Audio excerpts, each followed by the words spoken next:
رسالة إلى كمال جنبلاط. الربيع المبكر.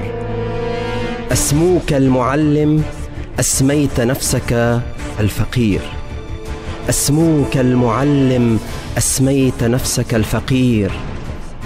أعطوك جاه الأرض فاكتفيت بدفء صومعة.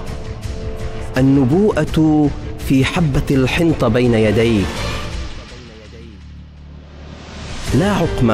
لا عقم في أمة تقدس من خلالك الحياة. الربيع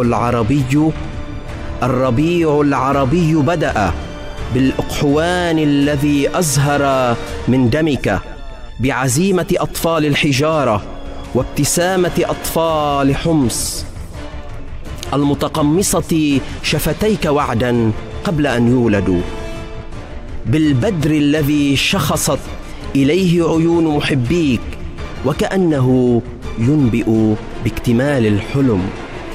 على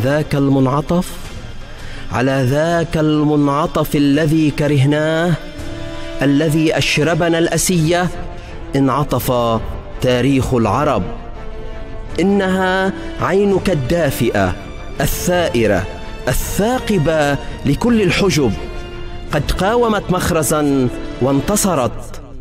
أما أوصيتنا بسلاح الكلمة وطوفان الحب وقداسة الفكر؟ أما قلت بكل بساطة أن معاول الفلاحين هم من سيحررون العالم؟ أما قلت أن الإنسانية أقوى من الطاغوت؟ ميلادك اليوم، من قال أنك استشهدت؟